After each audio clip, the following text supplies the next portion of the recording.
Le podcast cette semaine est une présentation du nouveau livre des éditions Ma vie en van, Correspondance d'un nomade confiné. C'est l'histoire de Pascal. Pascal est l'auteur de ce magnifique roman photo. On est le 7 mars 2020. La population, dans sa presque totalité, est assignée à résidence et Pascal vient de vendre sa maison pour aller partir en van, vivre sur les routes. Mais il se retrouve soudainement confiné. Après maintes péripéties, il va se retrouver dans un petit village du Limousin, au fin fond de la France, et s'ensuit son récit, un roman photo que je trouve extraordinaire et très très bien écrit et photographié parce que, évidemment, c'est un livre avec beaucoup de photos. Vous pouvez le retrouver et le commander sur maviesenvan.com où le catalogue se trouve sur correspondance avec un s.maviesenvan.com. Bonne lecture.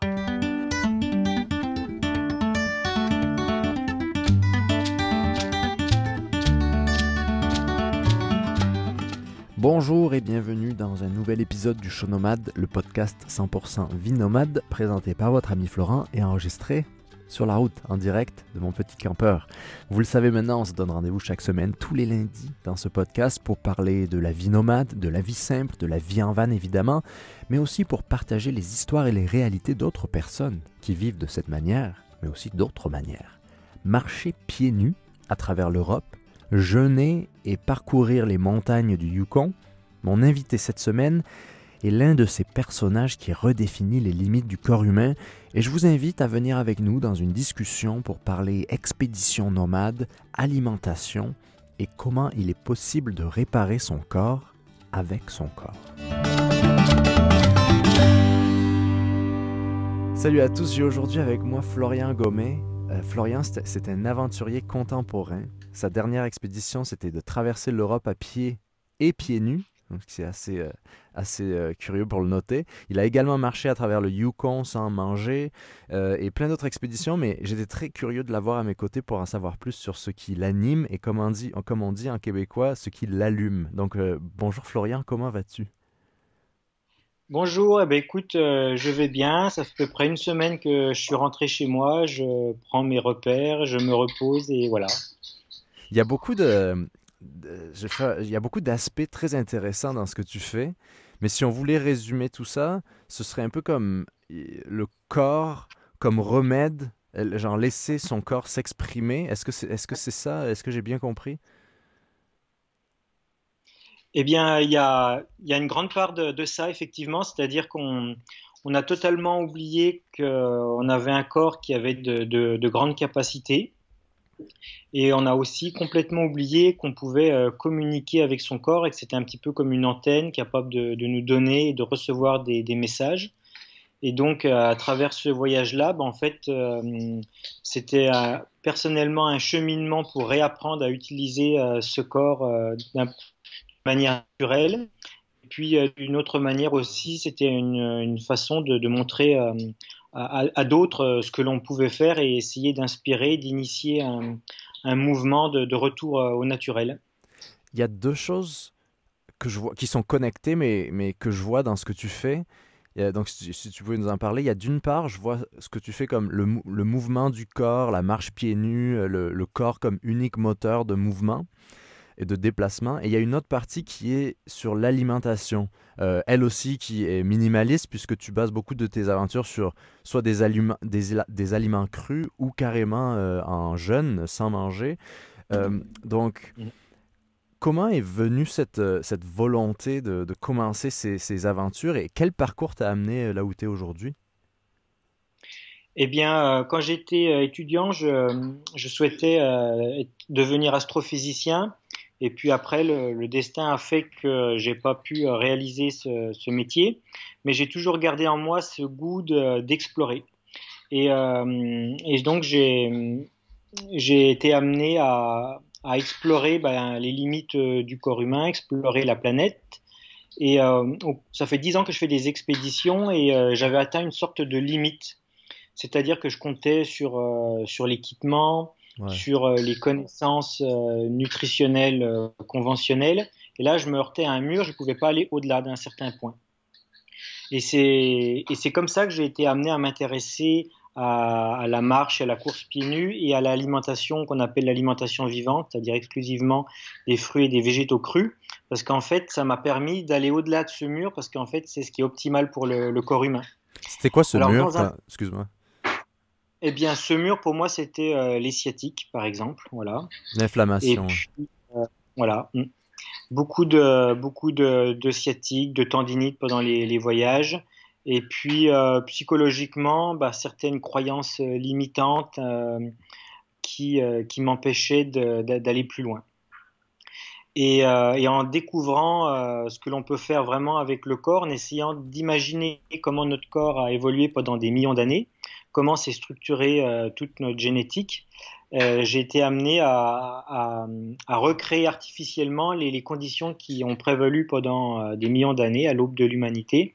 Et là, ça m'a permis de régler ces problèmes de santé, ces problèmes aussi plus, euh, plus psychologiques et d'aller au-delà. Ouais, c'est drôle que tu dis ça parce qu'il y a un livre il y a quelques années, moi, qui a changé ma vie. Je sais pas si en Europe il a fait du bruit, mais ici il a beaucoup marqué les gens. C'est un livre de Dan Lieberman. Ça s'appelle L'histoire du corps humain.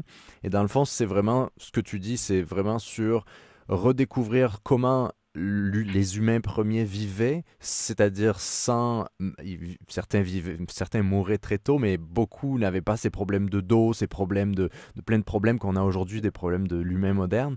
Et dans ce livre, justement, il parle beaucoup de stimuler ce qui nous rend humains. Et le sujet du confort inconfortable, moi, c'est quelque chose qui sur d'autres plans, moi, c'est quelque chose qui m'intéresse beaucoup. Et euh, ce que je trouve, c'est que, je sais pas, est-ce que toi, tu vois comme une définition de soi dans l'accomplissement et dans l'inconfort? Est-ce que c'est quelque chose que tu stimules volontairement? Alors, pour revenir à Daniel Lieberman, ça fait partie des livres que j'ai lus et qui m'ont beaucoup marqué Ok. également. Donc, c'est vraiment quelque chose de très intéressant dans ce livre où l'on apprend qu'en fait, si on ne stimule pas certaines capacités innées du corps humain, à ce moment-là, on les perd ou tout du moins elles se dégradent. Et c'est là où on favorise les maladies qu'il appelle de l'inadéquation. Parce qu'on n'est pas du tout fait pour être dans un environnement en permanence à 20 degrés, être Assis, assis sur une ouais. chaise, Ouais. porter des chaussures, être coupé du sol, etc., etc. Et donc, euh, et donc, en recréant volontairement, artificiellement ces conditions, ces stress avec le froid, la fatigue, etc., à ce moment-là, eh ben, on stimule notre génétique, on stimule notre système immunitaire et en fait, on se retrouve en meilleure santé physique et psychologique. Et Ouais. là, c'est une redécouverte de ce que l'on peut faire avec le corps. Et c'est pas simplement une ascèse, une discipline, c'est véritablement un plaisir parce que Hmm. on redécouvre le plaisir de se réchauffer quand on a froid, ou le plaisir de se reposer, de sentir son corps vivant et de renouer ce dialogue avec le corps qu'on avait complètement oublié. Ouais, c'est fou hein, de se dire que finalement, il n'y a pas de super-héros, de super-humain, parce qu'on est super-humain si on le veut, en fait. C'est ça qui est assez incroyable, et dans ce que tu montres, moi, ça a bien résonné. Donc, c'est drôle que tu dises ça sur Dan Lieberman, parce que je trouve ça intéressant que c'est quelque chose qui était dans ta littérature aussi. Pourquoi c'est maintenant que ces choses commencent seulement à devenir mainstream dans nos sociétés occidentales ou du Nord? Genre, ça prend de l'ampleur aujourd'hui, tout ça, le yoga, la méditation, stimuler le froid, le chaud. Alors que c'est des trucs, c'est des techniques ancestrales. Comment tu vois ça? Pourquoi c'est qu'aujourd'hui qu'on en parle? Enfin, aujourd'hui, récemment. Eh bien, selon moi, en fait, on est arrivé à un point dans nos sociétés où on s'est coupé de tout ce qui nous apporte véritablement de l'énergie vitale. Et ça pose vraiment des problèmes dans la société, on voit avec la crise actuelle, parce qu'en fait, on s'est tellement déconnecté de ce qui est bon pour nous, des notions élémentaires de la santé, qu'en fait, la société ne peut plus avancer si jamais elle redécouvre pas ce qui fait que les techniques naturelles et gratuites qui permettent d'être en bonne santé. Alors, ce qui fait que selon moi, quand on fait tout pour aller mal, si j'ai envie de dire, dès qu'on intègre quelque chose qui fait du bien, que ce soit le sport, le yoga, la méditation, les bains froids, ou un changement d'alimentation vers du végétal, beaucoup plus de végétal, bah tout d'un coup, pof, il se passe quelque chose de miraculeux dans le corps parce qu'enfin, on lui apporte de l'énergie, une véritable énergie.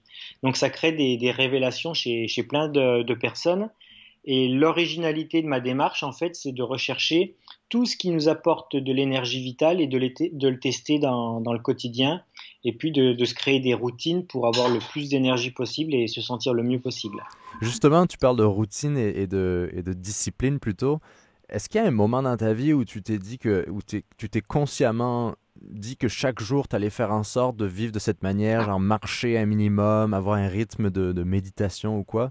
Est-ce que c'était quelque chose qui a été consciemment intégré dans ta vie? Oui, enfin, consciemment, peut-être pas tout à fait au début. Il se trouve que pendant une petite dizaine d'années, j'ai vécu complètement seul. Je travaillais dans les bois, donc avec très peu de contacts sociaux.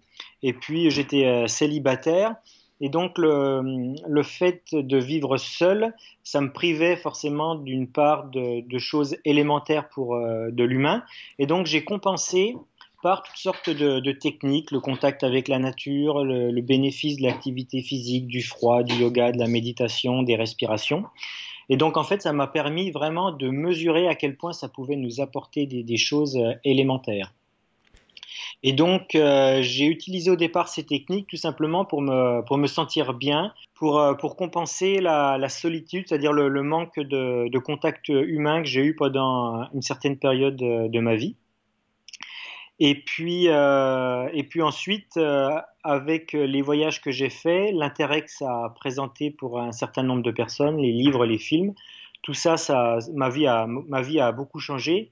Et maintenant, mes routines, elles servent simplement à continuer l'exploration, mais elles sont plus là pour me nourrir véritablement. Mhm. Et Comme ça a pu être pendant un moment. ouais. Parmi ces expéditions dont tu parles, bon, ça doit être un peu blasant parfois de redire les mêmes choses, de faire ton CV, là, mais donc il y a la traversée du Canada à pied, en pagaie et à pédale. Il y a la marche Ouais. au Yukon en jeune. Il y Mhm. a la traversée récemment de l'Europe pieds nus. On va peut-être parler plus en détail de ces expéditions-là, mais comment ces projets ils voient le jour? Eh bien, pareil, c'est une période où je sens que je suis pas à ma place dans la société et que la société m'offre des schémas tout prêts qui, je sais, ne me conviendront pas du tout. Donc là, je cherche une échappatoire et puis des rêves d'enfant, le Canada, le pays des libertés, des grands espaces, de la nature préservée. Tout ça, ça m'attire depuis toujours. Et donc, je me dis, bon, bah, dans la société, je sais que je vais pas pouvoir tirer mon épingle du jeu, être heureux. Donc, il y a ça qui m'attire. Je sais pas ce que ça va m'apporter, mais je vais y aller et ça va être mon école, l'école de la vie. Donc, je pars un petit peu. Il y a un côté où je fuis une société et puis d'autre côté, où j'ai vraiment un besoin vital de rentrer en contact avec cette nature. Et pour moi, le Canada, c'est le pays idéal, voilà, pour renouer avec mes origines. Donc l'idée, c'est vraiment utiliser aucun moteur, d'être au plus près de la nature et de rencontrer les Amérindiens, les gens qui vivent sur place. Et c'est quoi ton message derrière? Parce que tu documentes beaucoup de ça, donc tu disais des livres et des films. Mhm. Est-ce qu'il y a un message derrière ça? T'as quelque chose c'est le dépassement de soi, c'est la recherche de soi, ou la découverte des autres? Alors au début, c'était une forme de soin parce que j'avais besoin de guérir mes blessures et le contact avec la nature est vraiment quelque chose d'incroyable pour ça. Donc Mhm. tous ceux qui ont des blessures à soigner, et on en a tous, le contact avec la nature, l'activité physique, le voyage, les rencontres, tout ça c'est quelque chose de fabuleux. Donc dans un premier temps, c'était quelque chose de personnel. Et puis j'ai fait un film et un livre sur cette traversée pour inciter, pour montrer que voilà, il y a toujours possibilité avec la nature de réaliser des belles choses et d'aller de l'avant.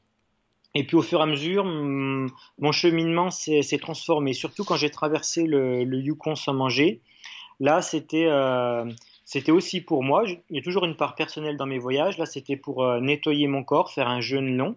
Je trouvais que c'était plus facile d'aller dans un endroit où il n'y a aucune tentation, rien à Mhm. manger, de rester chez soi. Et après, par contre, mon voyage est devenu plus engagé parce que là, je voulais montrer aussi à mes concitoyens ce qu'on pouvait faire avec le corps humain quand on a une hygiène de vie correcte au niveau de l'activité physique et au niveau de l'alimentation. Parce qu'au départ, quand j'ai annoncé que j'allais traverser les monts Mackenzie sans manger, 360 km en 2 semaines, principalement hors piste, avec beaucoup de grosses rivières glaciales à traverser à la nage. Les gens m'ont pris pour un fou, beaucoup pensaient que c'était impossible. Ouais. Donc voilà, l'idée c'était de montrer, voilà comment je me prépare, voilà comment je me nourris au quotidien, et voilà ce que j'arrive à faire. Mhm. Donc c'est possible, et il y a vraiment de l'espoir par rapport à toutes les maladies, par rapport à toutes les faiblesses. On a vraiment les moyens personnels à l'intérieur de soi de surmonter tout ça en changeant ses habitudes, son hygiène de vie alimentaire. Et puis, quand j'ai traversé cet été l'Europe, voilà, là c'était un cran plus loin. C'était encore une fois montrer ce qu'on pouvait faire avec le corps humain, et puis aussi montrer ce qu'on pouvait faire avec la coopération. Parce que j'ai pu traverser l'Europe uniquement parce que des gens m'ont aidé, m'ont donné de la nourriture, m'ont hébergé, m'ont soutenu. Mhm. Et donc là, j'ai fait cette traversée pour véritablement montrer qu'il y a des possibilités insoupçonnées en dehors de la technologie. Voilà. C'est pas vouloir revenir en arrière, vivre dans une grotte. C'est montrer que même sans technologie, on peut faire des choses incroyables et que la Mhm. technologie doit être là pour nous aider et non pas pour nous rendre plus faibles ou nous rendre dépendants. Ouais, comme outil. Ouais. Et puis, voilà. Et voilà, toujours ce juste milieu. C'est pas parce que je cours pieds nus que je dis que les chaussures, il faut pas du tout en porter. Voilà, mais toujours se questionner en conscience. Est-ce que j'en ai besoin pour telle activité ou est-ce que j'en ai pas besoin?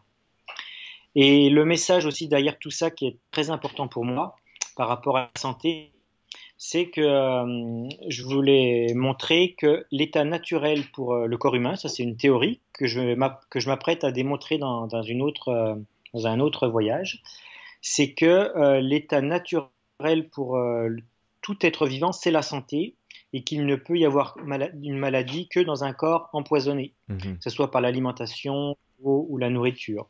Et donc l'idée, bah, c'est tout simplement de nettoyer son corps, que ce soit par une alimentation la plus propre possible, la plus physiologique pour l'humain, que ce soit par le jeûne, l'activité physique, etc. Et de montrer que plus on nettoie son corps et moins il y a de maladies. Voilà. Sans avoir recours à des médicaments, des opérations ou des traitements. Ouais, c'est ça qui est intéressant dans notre société aujourd'hui, c'est que, et encore une fois, on peut pas, parfois on va émettre certaines pensées, certaines opinions, ça veut pas dire qu'on est contre la science ou contre la médecine traditionnelle, mais c'est juste que c'est drôle qu'on est dans un système où la réponse facile de n'importe quel médecin, n'importe quel docteur, n'importe quel professionnel de la santé, entre guillemets, c'est à tout mal, il y a un remède au lieu de voir la prévention et la vie de tous les jours comme quelque chose qui te soigne en fait. Et je sais pas si Mhm. c'est quelque chose qui... Parce qu'on n'apprend pas ça à l'école, tu vois, on n'apprend pas à faire du yoga à l'école, on nous apprend pas à bien se nourrir à part, ok, des légumes, des fruits tous les jours. Donc, je sais pas quelle est ta vision là-dessus. Qu'est-ce que ça prendrait pour que les sociétés changent? Ben, déjà des gens comme toi qui montrent des choses comme ça, mais pour que ça devienne plus global, parce que j'ai l'impression que ça reste un mouvement quand même encore je veux dire, il y a sûrement certaines personnes, quand tu leur parles de ce que tu leur dis ce que tu fais, qui haussent les yeux ou qui disent oh, encore un gars qui mange pas de viande ou quelqu'un qui est nu-pied, tu vois. Il y a un peu quelque chose du jugement. Et je me demande toujours comment on peut rendre ces choses-là comme les plantes, toutes les plantes médicinales ou vivre accompagner son corps au cours de sa vie plutôt que dès qu'il y a quelque chose, trouver le remède extrême pour compenser et créer une nouvelle déplétion dans son corps. Comment on peut en arriver à une société où tout le monde se sent bien? Est-ce que c'est possible? Bah, vaste sujet. Alors pour le côté où je suis pas très optimiste dans le sens où j'attends pas une réponse de la part de l'école ou du gouvernement ou des institutions parce que visiblement c'est pas du tout là où ils veulent nous emmener. Mhm. Donc je suis pas sûr que ce soit nécessaire de vraiment s'étendre sur ce sujet-là.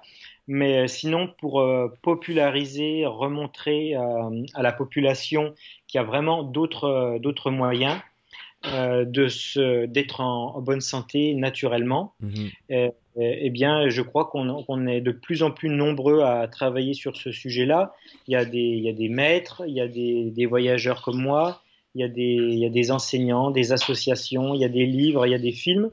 Et là, je crois que ça va vraiment être l'âge d'or pour tout ça qui arrive, parce que parce qu'il y a vraiment des gens maintenant qui nous permettent de financer ce genre de projet. C'est beaucoup plus difficile maintenant de financer des projets où il n'y a pas vraiment d'intérêt pour notre espèce, pour la planète. Par contre, dès qu'on veut faire quelque chose, dans ce sens-là, là, les fonds se débloquent, qu'on soit en crise ou pas, crise Mhm. économique. Et donc ça, c'est vraiment, il y a vraiment de l'espoir de ce côté-là parce que voilà, il y a des gens qui prennent conscience qu'on n'a plus le choix. Il faut redécouvrir cette sagesse millénaire parce que en fait, on sait déjà tout depuis trois Ouais. Et c'est 000 en nous, ouais.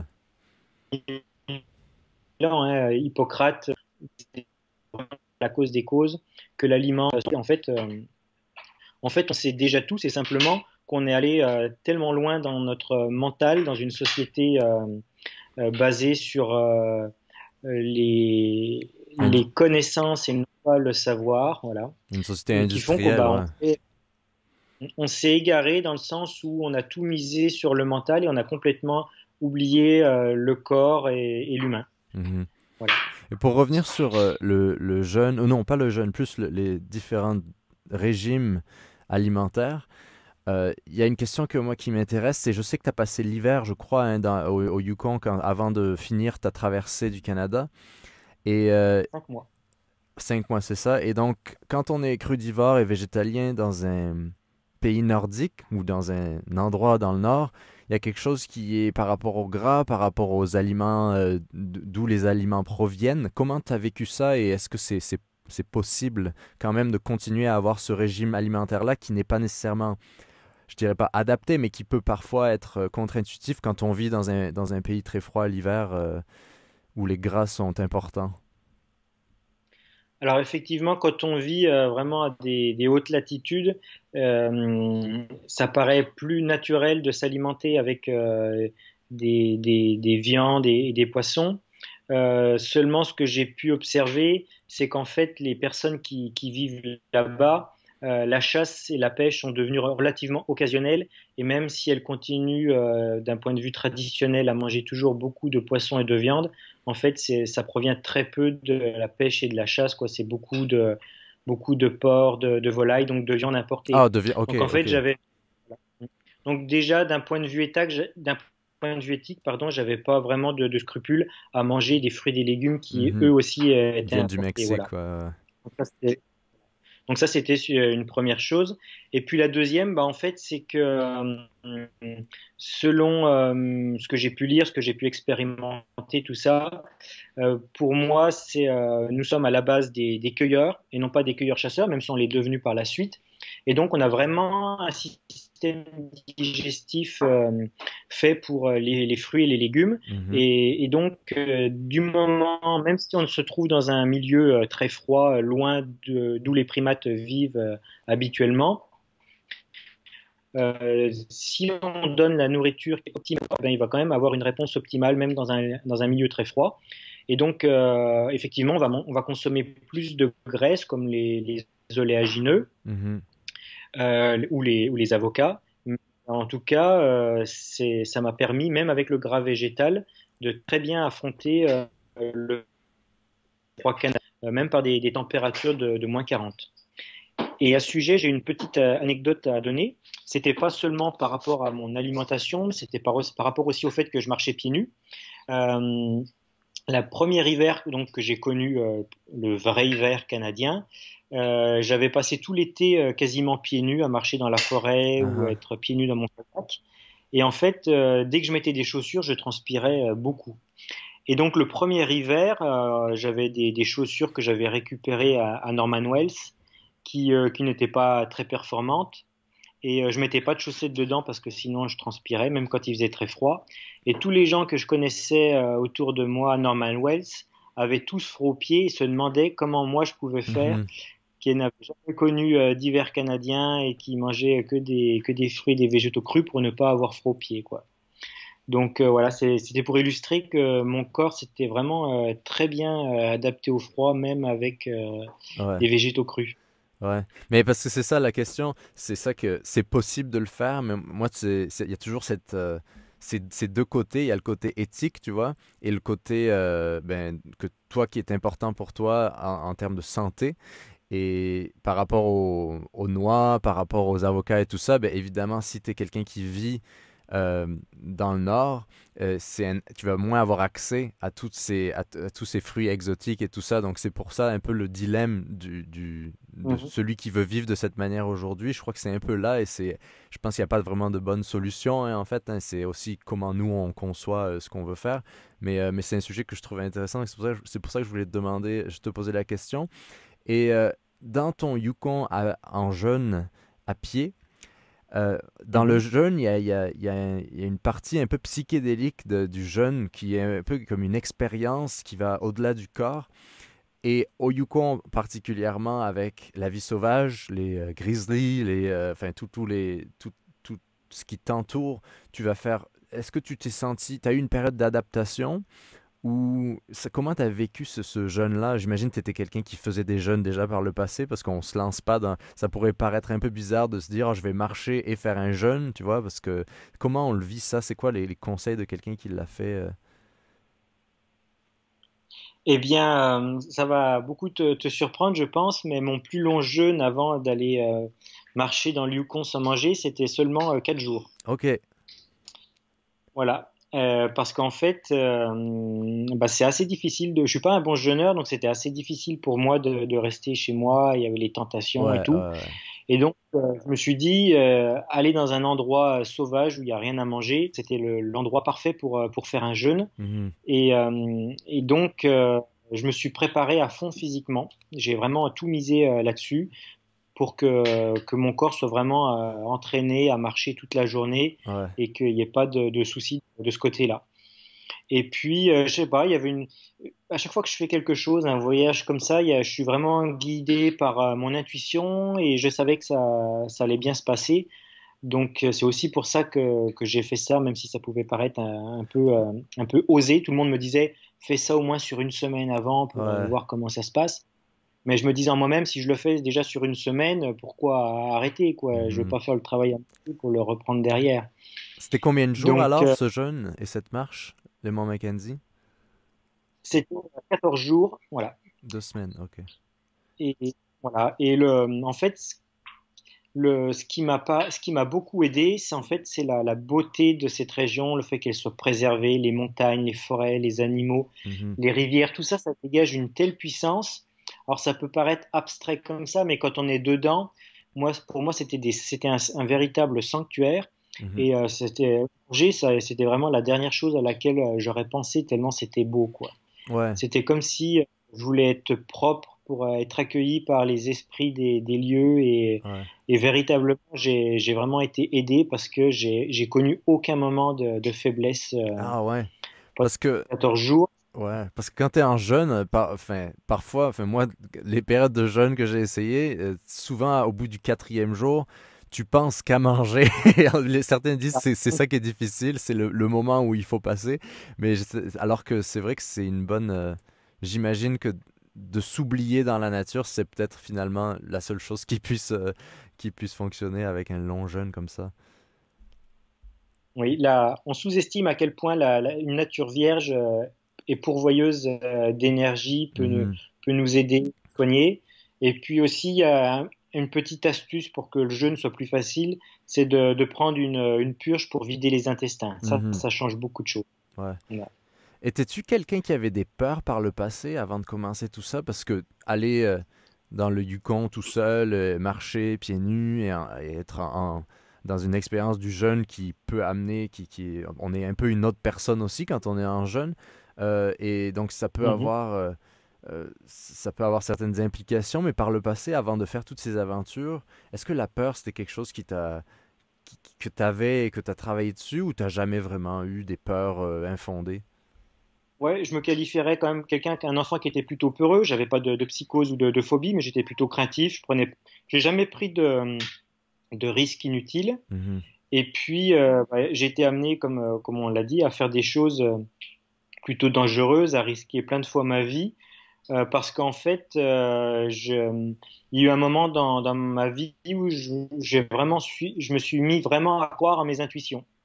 Et au point que quand j'ai l'intuition que je dois faire quelque chose parce que ça va être quelque chose de bien pour moi, je le fais et à ce moment-là, je me pose plus de questions. La peur est toujours là, mais je la coupe pas, mais je la laisse parler et elle m'empêche pas de faire les choses. Voilà. Donc c'est pas pour ça que j'ai traversé le Canada sans manger au Yukon parce que je n'avais pas de peur, c'est simplement que elles étaient bien là, je les ai bien entendues, mais je les ai pas laissées prendre les décisions pour moi. Mhm. Ouais, j'ai un ami j'ai fait un podcast avec lui qui a fait le PCT, tu sais, le Pacific Crest Trail aux États-Unis. Et il me Ouais. disait, Mhm. la peur, c'est t'apprends à la voir comme tu vois plus ça comme la curiosité. Je trouvais ça que c'était une belle façon de définir ça. Ces voyages de déconnexion, on peut appeler ça comme ça, est-ce que la partie la plus difficile, c'est revenir? J'ai cette chance d'être toujours heureux de partir et toujours heureux de revenir. C'est-à-dire j'y vais comme pour une mission. J'accomplis mon travail pour moi, pour ce que j'ai à montrer aussi. Ouais. Et puis une fois que c'est fait, je suis bien fatigué physiquement, psychologiquement. Et là, je suis content de rentrer en France et de retrouver ma famille. Et puis aussi de voir un peu les bénéfices de mon travail, et écrire le livre, réaliser le film. Tout ça, en fait, je suis toujours bien dans ce que je fais. Quand je sens le besoin d'aller ailleurs, j'y vais. Mhm. Quand je sens le besoin de rentrer, je le fais aussi. Donc, je suis tout le temps bien où je me trouve. Et en France, tu fais des ateliers de froid et de marche, hein, c'est ça? C'est dans quel coin que t'es, d'ailleurs? Alors là, je me trouve actuellement au nord de Lyon. C'est plutôt le centre de la France, en Bourgogne. Et puis, j'organise donc ce que j'appelle des jeûners trek. Le dernier s'est terminé il y a 2 jours seulement. Donc là, c'est comme la marche sans fin dans le Yukon.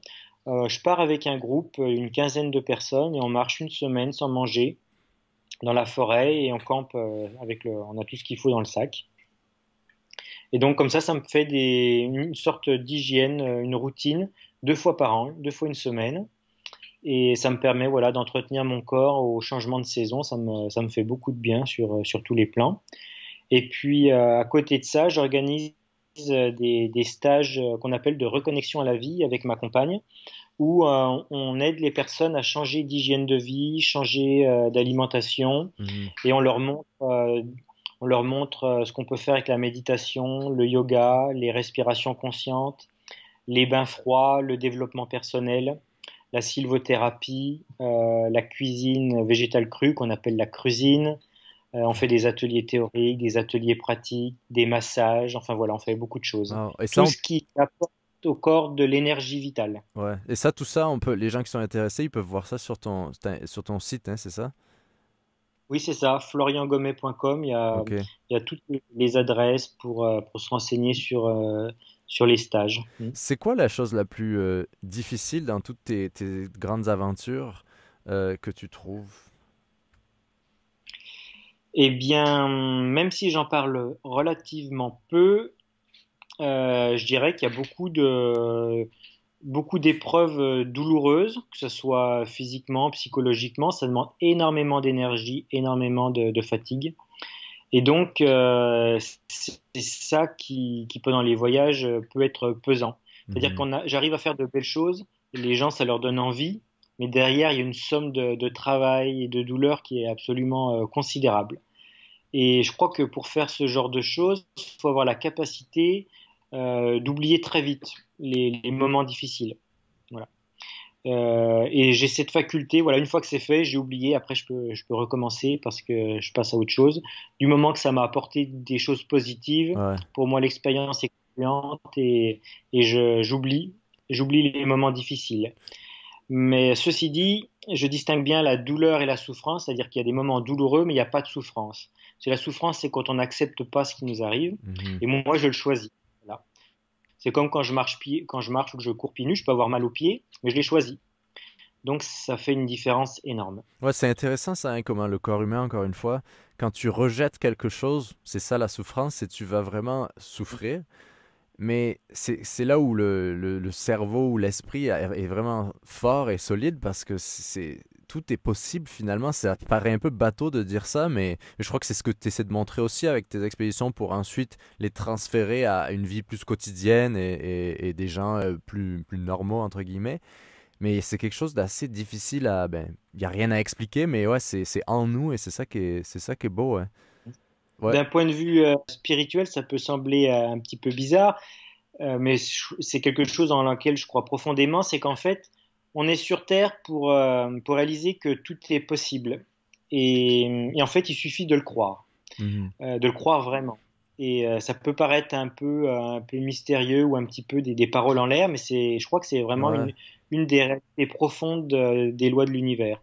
Mais c'est ça qui est dommage dans le... Parce que quand tu vois des gens qui sont des pharmaciens ou des scientifiques ou quoi qui dénigrent certaines méthodes, que ce soit n'importe quoi en fait, tu vois, de l'homéopathie ou à n'importe quelle méthode pour se soigner, plus de méthodes douces, c'est ça qui est dommage, c'est qu'il y a une sorte de... On dénigre, là, ces gens-là vont dénigrer souvent que ça puisse avoir un impact sur les gens, comme si les gens qui trouvaient ça utile, c'était des faibles, tu vois, comme si c'était non mais ça marche pas ça. Et je sais pas quelle est leur vision, pourquoi on a ce besoin de toujours dénigrer quelque chose qui pourtant fonctionne pour certaines personnes, tu vois. Bah, c'est un petit peu le travers de la médecine où il y a il y a une grande relation de pouvoir dans cette profession. Et si jamais on trouve autre chose qui ne passe pas par eux, qui finalement va au-delà de ce qu'ils ont appris dans leurs Mhm. études, ça les dérange et ils ne l'acceptent pas. Voilà. Finalement, on peut quand même dire qu'il y a quand même un manque d'ouverture mais c'est très piégeux parce qu'il y a les lobbies pharmaceutiques derrière qui font Exact. beaucoup, qui font beaucoup de fausses études, comme ils ont fait pour le tabac pendant un temps, hein, qui brouillent les pistes et ce qui fait que même quelqu'un, même un médecin ou un pharmacien qui est honnête intellectuellement, Mhm. il peut se laisser avoir par ces études qui viennent contredire en fait des choses que l'expérience montre réellement. Et puis ce qui est aussi très compliqué derrière tout ça, c'est un aspect que la science a totalement zappé pour l'instant, c'est le pouvoir de l'intention. Mhm. Et ça fait tout. Donc, c'est pour ça qu'il y a des choses qui peuvent fonctionner quand on y croit, parce que vraiment, l'intention va avoir un aspect déterminant dans le soin ou dans le traitement. Et ça, la science, comme elle ne veut pas en entendre parler pour l'instant, du moins, ça brouille les pistes aussi. Mais le fait est que ça marche. Et quand on fait vraiment les choses bien, qu'on essaye de regarder les médecines alternatives, de faire vraiment les changements qui vont vraiment apporter de l'énergie au corps et surtout le nettoyer, c'est ça le plus important. À ce moment-là, on peut observer des guérisons sur des maladies dites incurables. Mhm. Ouais, ouais. Non, c'est ça qui est fou. C'est après peut-être que le problème, c'est que si les gens découvrent que par eux-mêmes ou par les plantes ou quoi, ils peuvent se soigner, après, on n'a plus besoin de certaines choses et le système est tellement fait où Mhm. tout le monde a besoin les uns des autres et que s'il y a plus de demande, il y a plus d'offres, donc l'économie s'écroule de l'industrie pharmaceutique et tout ça. Il y a peut-être, sans avoir le chapeau de conspirationniste, il y a peut-être aussi beaucoup cet aspect-là qui est qu'on est dans un système tenu comme l'alimentation, en fait, qui est un sujet très similaire à ça, hein. On est tenu dans un système où il y a plus de sens de faire des choses qui n'ont pas de sens pour notre corps parce que ben, c'est comme Mhm. ça, on est arrivé, on est nombreux, il faut donner des jobs à tout le monde et tout. Mais donc c'est pour ça que peut-être la seule manière de s'ouvrir, c'est vraiment d'avoir des gens qui, par eux-mêmes, comme toi, ou des gens qui sont un peu hors de ce système-là, peuvent donner juste une petite idée. J'aime ça l'idée de planter la graine, tu vois. Si tu vas pas changer quelqu'un de A à Z, tu vas pas quelqu'un qui mange de la viande 3 fois par jour, qui vient du supermarché, tu vas pas lui faire changer en lui disant c'est pas bien ce que tu fais, tu vois. Mais par contre, juste en montrant par l'exemple, je trouve que c'est vraiment ça qui peut changer les choses et c'est pour ça que je voulais t'avoir aujourd'hui en fait. Mhm. Et C'est ouais, un montrer ce qu'il est possible de faire, c'est tout. Voilà. Après, chacun fait selon ses envies, ses besoins, ses possibilités. Ouais. Pour terminer, c'est un auteur que j'aime beaucoup canadien qui s'appelle Lawrence Hill et il y a une citation que j'aime de lui, c'est une âme qui voyage n'a d'autre choix que de continuer à voyager. Donc, c'est quoi tes prochains projets? Eh bien, prochain projet, j'étais à peine rentré de Rotopia que des personnes m'ont appelé pour me proposer pas mal de choses. Et moi aussi, de mon côté, j'avais des projets. Donc tout ça, c'est en train de se combiner pour l'instant. Je ne sais pas quelle tournure ça va prendre exactement. Mais ce que je peux dire, c'est que Eurotopia, c'était le premier volet pour montrer ce que l'on peut faire avec les bonnes croyances Ouais. et puis une bonne hygiène de vie. Et le second volet, ça va être de montrer, que je te disais tout à l'heure, selon la théorie selon laquelle l'état naturel pour un corps humain, c'est la santé et que la maladie n'apparaît que dans un corps où il y a des poisons. Et donc, je vais proposer une expérience scientifique où je vais me faire inoculer des virus et des bactéries pour tester mon système immunitaire et voir valider cette théorie, voilà. Mhm. Wow. Et donc voilà, des virus comme Ebola, le Covid, la tuberculose, le SIDA, etc., etc. Vraiment montrer que les maladies, elles sont là uniquement s'il y a des poisons dans le corps et s'il n'y en a pas, il n'y a pas Uh-huh. de maladie.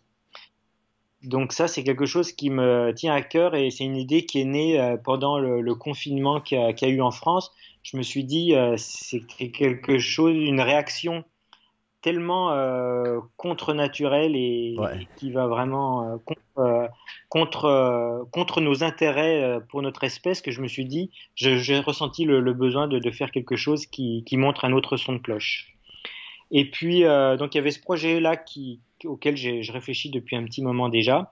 Et là, récemment, quelqu'un m'a proposé de faire un tour du monde en voilier. Et donc, l'idée, ça va être de partir dans un an et demi, en famille, pour aller à la rencontre des ethnies gardiennes de la terre, de certains chamans, de certains lieux sacrés, et puis de demander aux personnes qu'on va rencontrer, à ces ethnies, à ces chamans, quel message elles ont à adresser à l'humanité pendant cette période de crise. Voilà. Wow, ce projet de virus là, c'est c'est vraiment intéressant là. On va suivre ça de près. C'est wow. En tout cas, j'ai hâte d'en savoir plus. Puis j'imagine on en entendra parler parce que surtout dans cette période. Donc wow. Donc pour te suivre, si on veut suivre tes aventures et tous ces projets là, tu disais il y a ton site. Est-ce qu'il y a, j'imagine tu dois partager sur les réseaux sociaux aussi certaines choses. Oui, je suis sur Facebook, Instagram. Et puis là, je suis en train, il sera pas terminé avant la fin de l'année, mais de créer un autre site internet, edenproject.fr. Et tu disais il y avait des films aussi. Comment on peut trouver ces films? Alors, les films, ils sont disponibles sur mon site internet pour la traversée de l'Amérique du Nord. La marche sans fin, cette marche sans manger dans le Yukon, elle est accessible aussi depuis mon site. Mhm. Le film, on peut le voir en VOD.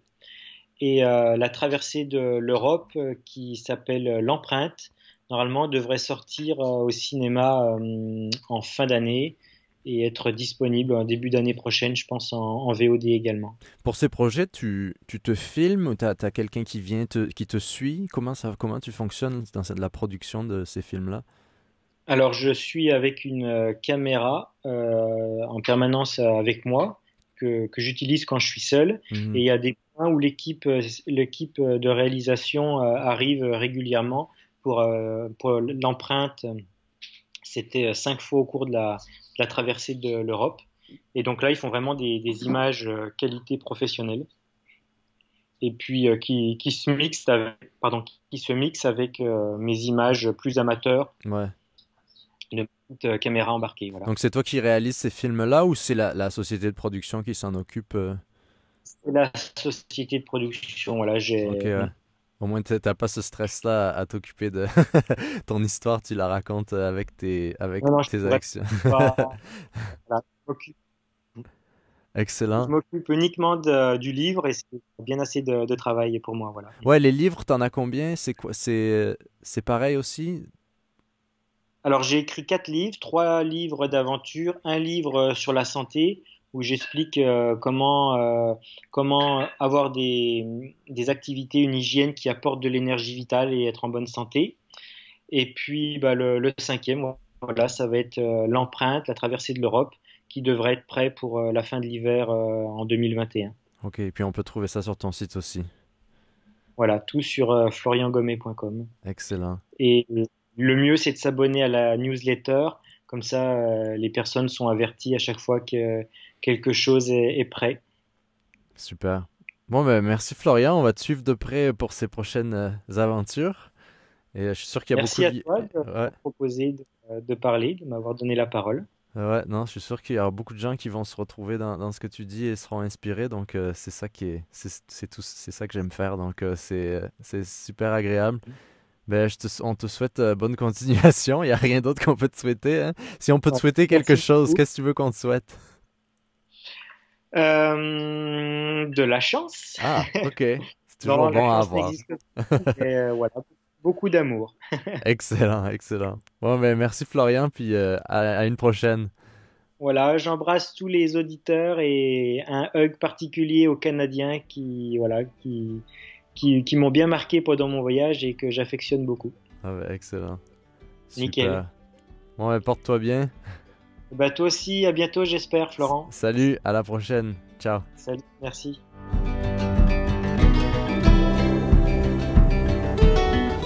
C'est tout pour aujourd'hui. Merci d'avoir passé ce moment avec nous. Si vous aimez le podcast, n'hésitez pas à en parler autour de vous, partagez les épisodes sur vos réseaux. Laissez-moi 5 petites étoiles sur vos apps de podcast, ça aide vraiment. Donc je vous donne rendez-vous dans une prochaine vidéo sur YouTube et à lundi prochain pour un nouvel épisode du Show Nomade. Portez-vous bien et vive le van. Ciao!